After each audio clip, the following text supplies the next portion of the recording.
Well, good. Didn't she say this was the best 8 miles on the trail? I don't know about that. Well, good morning, everybody. We have just hiked ourselves out of the Weary Feet Hospital in Bland, Virginia. Is now in our rear view mirror, and we're now headed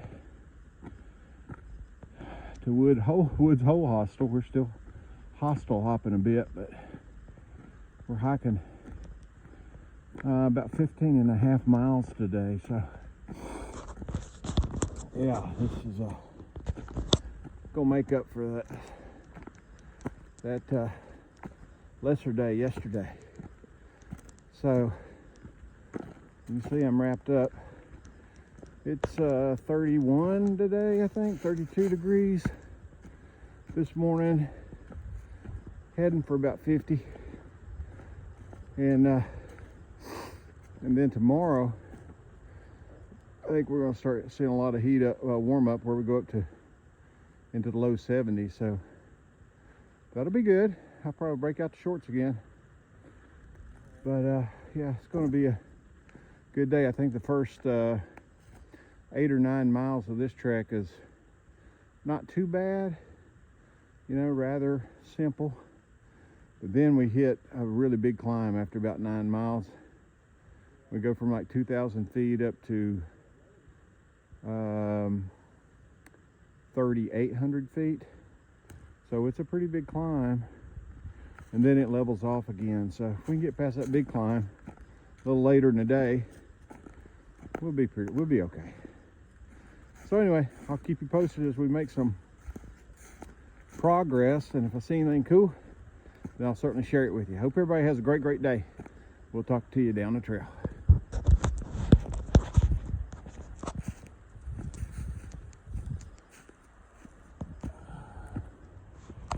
Okay, folks,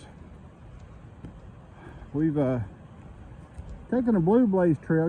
Sometimes Blue Blaze trail will lead you off the Appalachian Trail, of course, and take you to a place where you can see a nice view or something. And I don't always take them. Really depends on how far it is and what the payoff is. But this is Dismal Falls, and it's probably 3/10 of a mile maybe off the AT. But I've seen pictures of it before, and it's one of those things where you gotta ask yourself, hey, when am I going to be back? The answer for me might be never. So let's get what we can get while we're here to get it. So here comes the water. Let's go check out the falls without getting wet. Sweet.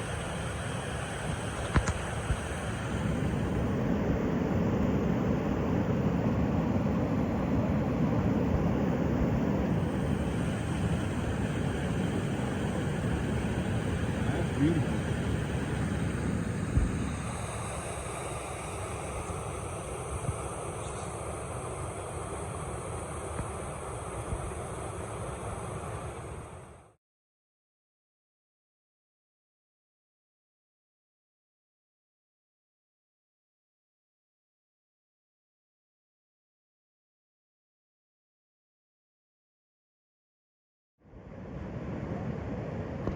There we have it, folks.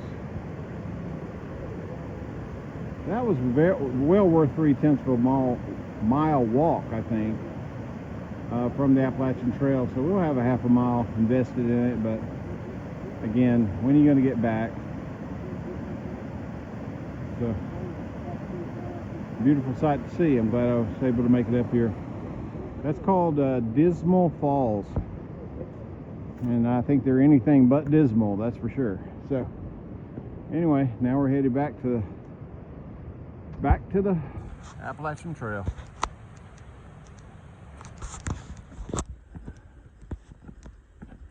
Look at this trail, guys. This has been probably one of the most pleasant hikes that I've had thus far, understand.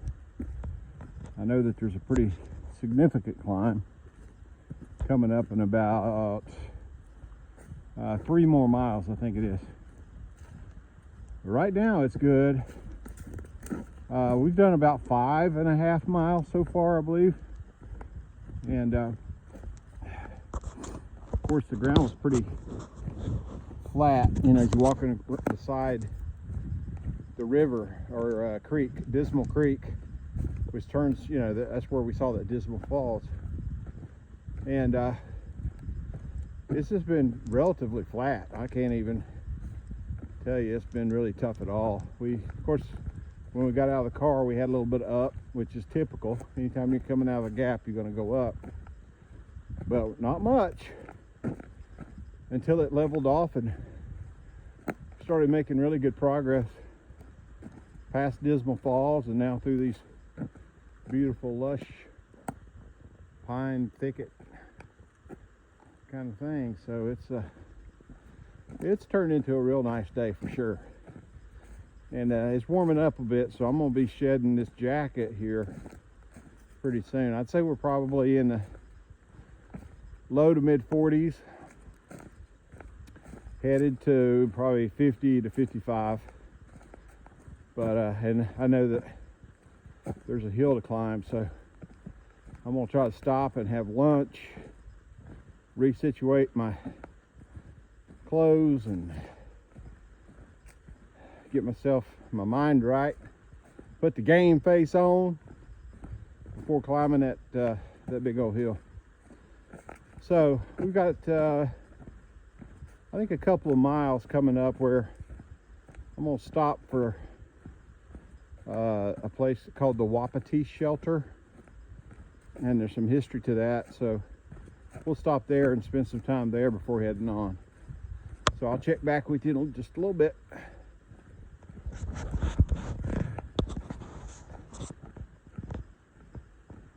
What a cruising trail. The beautiful man-made pond. Shame I don't have a fishing pole. Shame it's not warm where I'd go swimming. Very nice, very nice.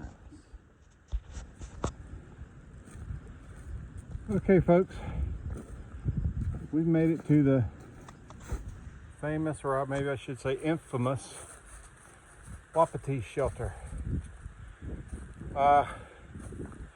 This is one story I'm probably not excited about telling, but because I don't want to give it a bad impression of that Appalachian Trail. But in 1981, a man named Randall Smith killed 2 hikers in this shelter. And I think they replaced the floor after that because of blood stains and things of that nature. But the murders, as I understand it, occurred in this shelter. Now, the crazy thing about the story, if it needs to get any further crazy, is Randall Smith was arrested for murder, and he served several years. I think he was officially convicted in mid-1980s and served for a number of years towards the end of the 1900s, and he was released on parole, and his parole ended on 2006. Now, of course, the families of the victims, as well as the local community here near Parisburg, Virginia, had obviously real issues with his release. And the sad thing about it is he came back here, and 2 years later, after his parole ended in 2008, he came upon 2 more hikers. The hikers befriended him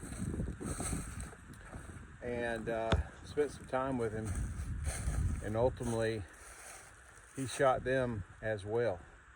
However, he just shot them. He was arrested for attempted murder. Both of those men survived that shooting, and as I understand it, I think he died. Randall Smith, he died later in prison. So, pretty sad deal. There's crazies everywhere, so I don't want to give a bad impression about the Appalachian Trail. Something like that is a very, very, very rare occurrence. here on the trail, but this is kind of a gloomy spot in my opinion, but there's still people who stay here without any reservation or concern. But for me, I don't think I would want to stay here. All right, so that's it. This is the Wapiti Shelter. Not a famous shelter, but an infamous shelter.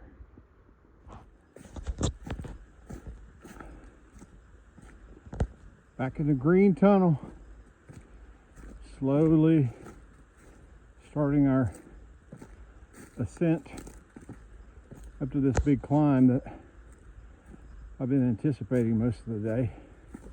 Hopefully it won't be too bad. Some of these mountains have a fair amount of switchbacks where you're kind of meandering across the side of the mountain versus going straight up it. So hopefully that'll be the case here. We'll see when we get there.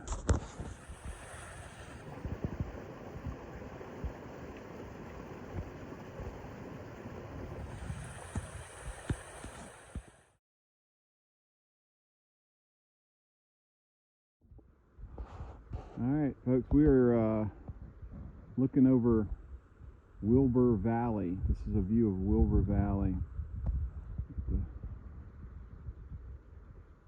You see the birds catching the updrafts of the hill. Here they come, right above us. Pretty cool. Yeah. Try to take all this valley in. Zero in on houses down here and people who have homes in the valley. They don't know how good they've got it, right? It's beautiful.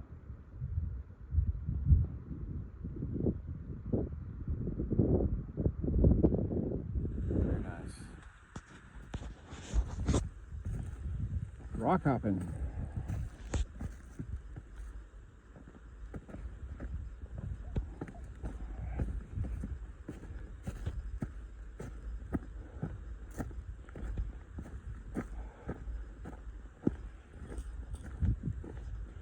We're getting close, folks. We got to probably, I'm gonna say maybe a little over 2 miles to go, and the trail's not all downhill, but it's not too bad. Keep you posted as we get there.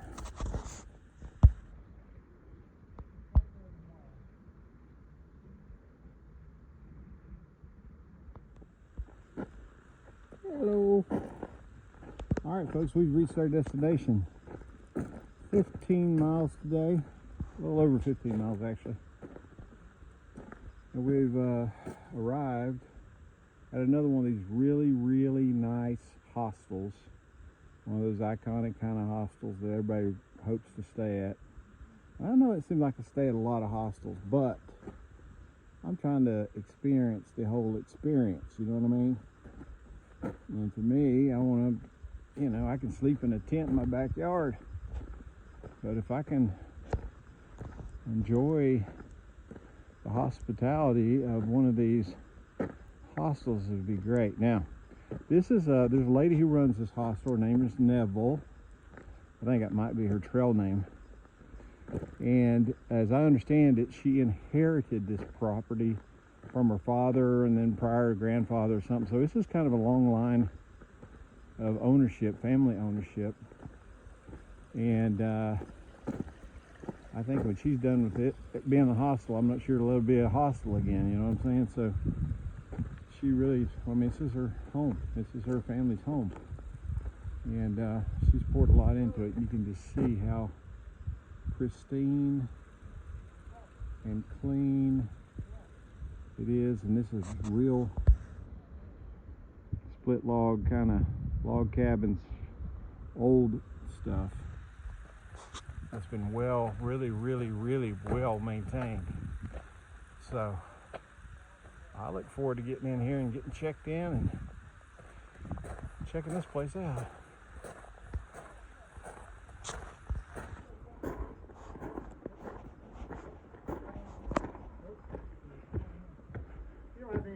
been? Nope. No. Okay. All right, well, this here is the bunkhouse. We're gonna go check it out.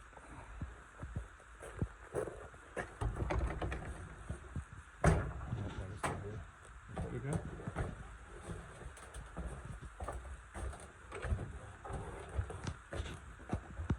right. We've got some lights on this place. There we go.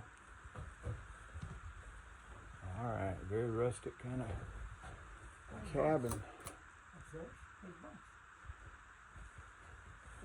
I guess up. They're not down. Cool. Okay. All right. I think the bunks themselves gonna be upstairs. Why am I whispering? I don't know. Yeah, they got bunks up here. Beds. There's no bags up here. Oh, why not?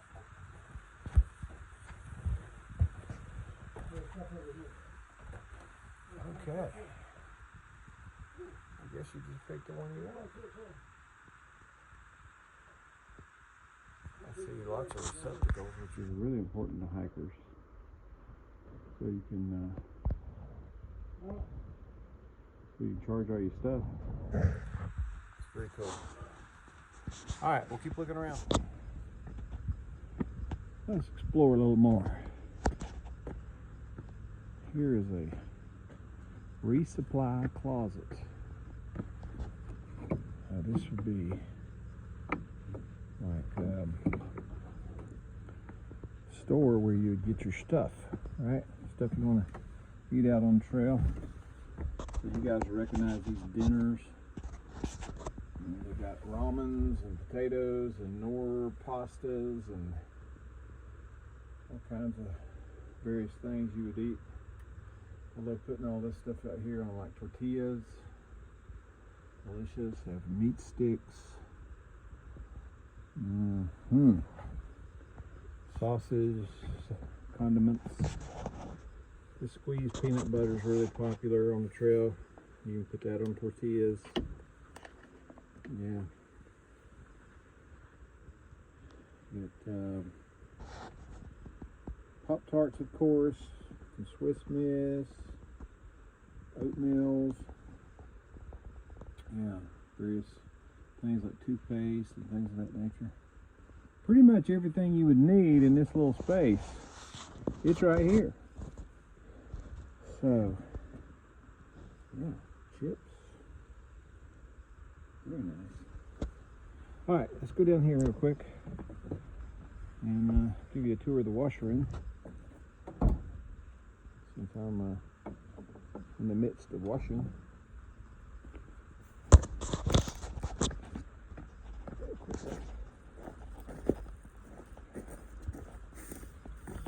Well, I am busy washing. Actually, I just finished a load of washing, and now I'm going to dry. It's $6 per load for washing and drying, and you could share it too. But the other guy said that they didn't have anything, that they're just going to hold out till tomorrow to wash. So I'm on my own on that one. So here's the showers, all tiled showers. Pretty nice. You know, I mean, it's rustic, don't get me wrong, but it's, as far as hostels go, out here in the middle of nowhere, it's not too shabby. Alright, so that's a quick look. I'm going to go ahead and throw these clothes in the dryer, and I'll get back to you.